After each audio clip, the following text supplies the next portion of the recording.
Hello hi నమస్తే బాగున్నారా? నేను బాగున్నాను. మీ అందరు బాగుండాలని మనస్ఫూర్తిగా కోరుకుంటున్నాను. ఒక మంచి లైన్ చదివానండి నిన్న బుక్ చదువుతుంటే, భలే నచ్చింది. ఆ లైన్ మీకు కూడా చెప్పాలనిపించింది. మనం ఎవరితో అయినా మాట్లాడేటప్పుడు నెక్స్ట్ ఇంకా మనం ఎప్పుడు ఈ వ్యక్తిని కలవము అనే ఉద్దేశంతో మాట్లాడాలట. అంటే మేబీ ఇదే మన లాస్ట్ మీటింగ్ ఏమో అనే ఉద్దేశంతో మాట్లాడాలట.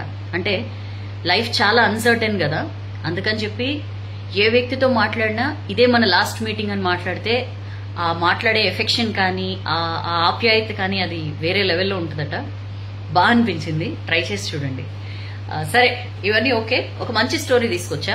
మంచి స్టోరీ అని ఎందుకు అంటున్నానంటే, యాజ్ యూజువల్ నేను తెచ్చే మంచి స్టోరీసే ఉంటాయి, మీ అందరికీ నచ్చుతాయి, మీ అందరు షేర్ చేస్తారు కాబట్టి. సరే, ఇంకా ముచ్చట్లొద్దు, మీ టైం చాలా వాల్యుబుల్ కాబట్టి స్టోరీ చెప్పేస్తా.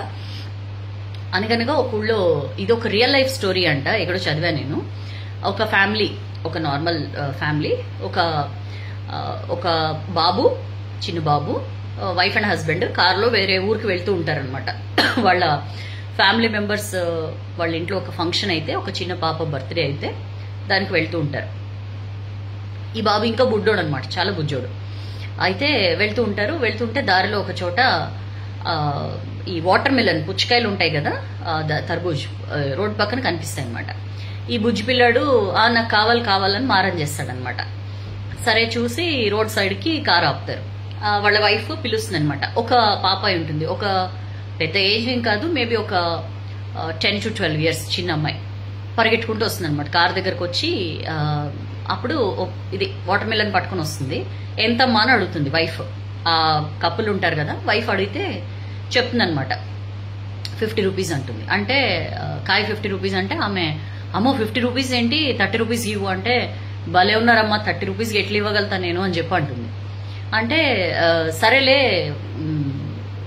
ఆమె అంటుంది, ఆ పాప అంటుంది అనమాట, 45 రూపీస్ చేసుకోండి మేడం, 50 కాదులే 45కి ఇస్తానంటుంది. అంటే 45 ఎట్లా, నువ్వు మరీ అసలు ఏం తగ్గించట్లేదు అది ఇది అంటే, ఈ లోపల వెనకాల బాబు ఉంటాడు. వెనకాల ఆ బుజ్జిగాడు ఇట్లా చూసి నవ్వుతూ ఉంటాడు అనమాట. ఈ పాప, ఈ చిన్న పాప, ఈ 10-12 years పాప వెళ్ళి వాడిని ఆడిస్తూ ఉంటుంది అనమాట. ఆడిస్తూ అప్పుడు ఈమె అంటుందన్నమాట, చూస్తుంది వాళ్ళిద్దరు కాస్త ఎమోషనల్ గా ఉంది అమ్మాయి అని చెప్పి చూసి, నీ తమ్ముళ్లే కదా, నీ తమ్ముడు లాంటి వాడే, వాడి కోసం ఇవ్వచ్చు కదా, 40 రూపీస్ చేసుకో అని చెప్పి అంటుంది. అంతకుముందు నేను తగ్గించను, 45 కంటే తగ్గించను అన్న అమ్మాయి నీ తమ్ముడు అనేసరికి పాపం 40 రూపీస్ చేసుకో అనగానే, సరే అమ్మా నా తమ్ముడు కోసం అని చెప్పి ఇట్లా ఆ బాబు చేతికి ఇస్తుంది అనమాట. వాడు చిన్నోడే, ఈ పాపయ్య కూడా చిన్నదే కదా, ఇచ్చేసరికి వాడు పట్టుకోలేక పడేస్తాడు. కాయ కింద పడి ఓపెన్ అయిపోతుంది, పగిలిపోతుంది అనమాట. ఆ అమ్మాయి వెంటనే అరే ఒక నిమిషం అని చెప్పి పరిగెట్టుకుంటూ వెళ్ళి మళ్ళీ ఇంకొక కాయ తీసుకొస్తుంది అనమాట.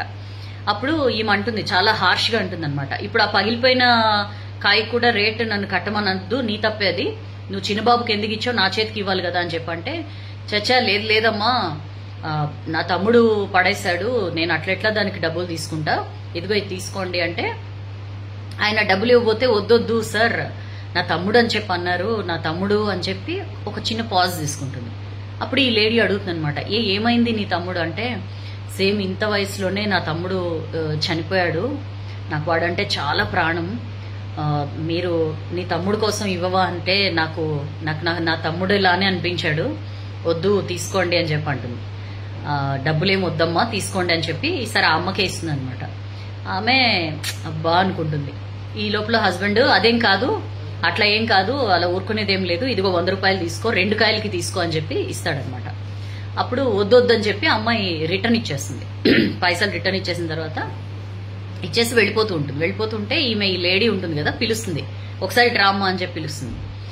పిలిచి వీళ్ళు వేరే పాప బర్త్డే ఫంక్షన్కి వెళ్తూ ఉంటారు కదా, వాళ్ళు ఒక గోల్డ్ రింగ్ తీసుకెళ్తూ ఉంటారనమాట. ఆ అమ్మాయిని పిలిచి గోల్డ్ రింగ్ ఇస్తుంది అనమాట. ఇస్తే ఆ అమ్మాయి అది చూసి, ఈ ఉంగరం నేనేం చేసుకోనమ్మా అంటుంది. అంటే నీ తమ్ముడు అని చెప్పి అన్నావు కదా, అంటే నీ తమ్ముడు వాడంటే నీకు నేను అమ్మ లెక్కనే కదా, అమ్మిస్తున్నాను, అమ్మ ఇచ్చేటప్పుడు కాదనకూడదు, తీసుకో అని చెప్పి అంటుంది. అంటే సరే అని పెట్టుకుని ఆ బాబుని ఇంకాసేపు ఆడిచ్చి వెళ్ళిపోతుంది అనమాట, చాలా హ్యాపీగా అమ్మాయి. సరే వీళ్ళు మళ్ళీ కార్ రీస్టార్ట్ చేసి వెళ్తుంటే ఆ హస్బెండ్ కి నవ్వుతూ ఉంటాడనమాట, నువ్వు 5 రూపాయలు 10 రూపాయలకి బేరం ఆడుతున్నావు, అలాంటిది ఒక గోల్డ్ రింగ్ ఇచ్చేసావే అమ్మాయికి అని చెప్పంటే, అంతకు ముందు ఆ అమ్మాయి ఎందుకు డబ్బులు ఎందుకు తీసుకోవంటే ఆ అమ్మాయి ఒక మాట అంటుందన్నమాట, నా తమ్ముడు అని చెప్పి అన్నారు, ఇట్లా అనుబంధాల్లో లాభ నష్టాలు చూసుకోకూడదమ్మా అంటుంది. ఆ మాట ఈమెకు స్ట్రైక్ అవుతుంది అనమాట. అప్పుడు అంటుంది, ఆ పాప చెప్పింది కదా అనుబంధాల్లో లాభ నష్టాలు చూసుకోకూడదని చెప్పి, అందుకనే నేను ఫీల్ అయ్యాను, ఎమోషనల్ ఇది ఫీల్ అయ్యి నేను ఆ గోల్డ్ రింగ్ ఇచ్చేసాను అమ్మాయికి అని చెప్పండి.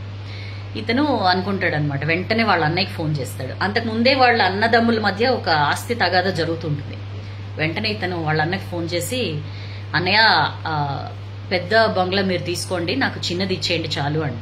అదేంటి నువ్వు దానికోసం కోర్టు కేసు కూడా వేసావు కదా, నా మీద ఫైట్ చేస్తున్నావు కదా, ఇప్పుడు ఏమైంది నీకు సడన్ గా అని చెప్పి అంటాడు వాళ్ళ అన్నయ్య.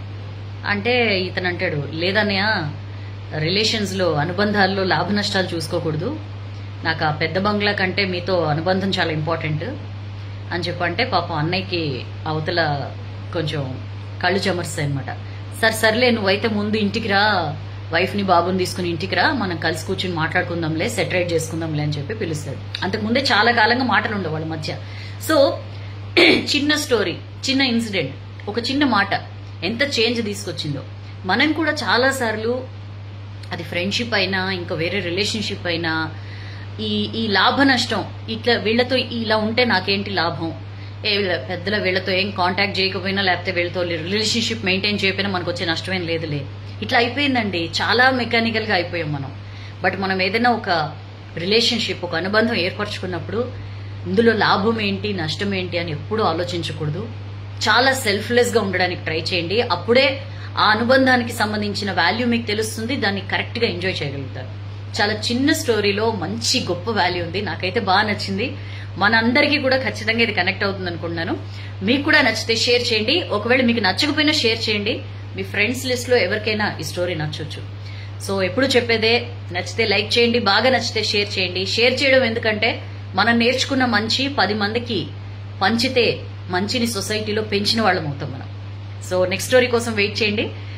లాస్ట్ వీడియోలో సౌజన్య అలా అయిపోయావేంటి, సౌజన్య అదేంటి అలా ఉన్నావు అని చాలా మంది తమ బాధని వెలిబుచ్చారు.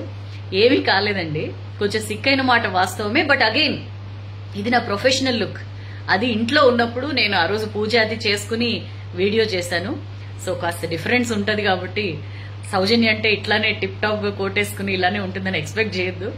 ఎనీవేస్ మన రూపం కంటే మనం చెప్పే మాటలు విలువైనవి కాబట్టి ఎప్పుడు చెప్పేలాగే నచ్చితే లైక్ చేయండి, బాగా నచ్చితే షేర్ చేయండి. నెక్స్ట్ వీడియో కోసం వెయిట్ చేయండి. షేర్ చేయడం మాత్రం అస్సలు మర్చిపోకండి. పిల్లలకి ఈ స్టోరీ ఖచ్చితంగా వినిపించండి. ఎందుకంటే ఎప్పుడు కూడా రిలేషన్షిప్ లో లాభ నష్టాలు చూసుకోకూడదు అన్న విషయం చిన్నప్పటి నుంచి వాళ్ళకి నేర్పించిన వాళ్ళు అవుతారు. నెక్స్ట్ వీడియో కలుద్దాం. This is Soujanya signing off.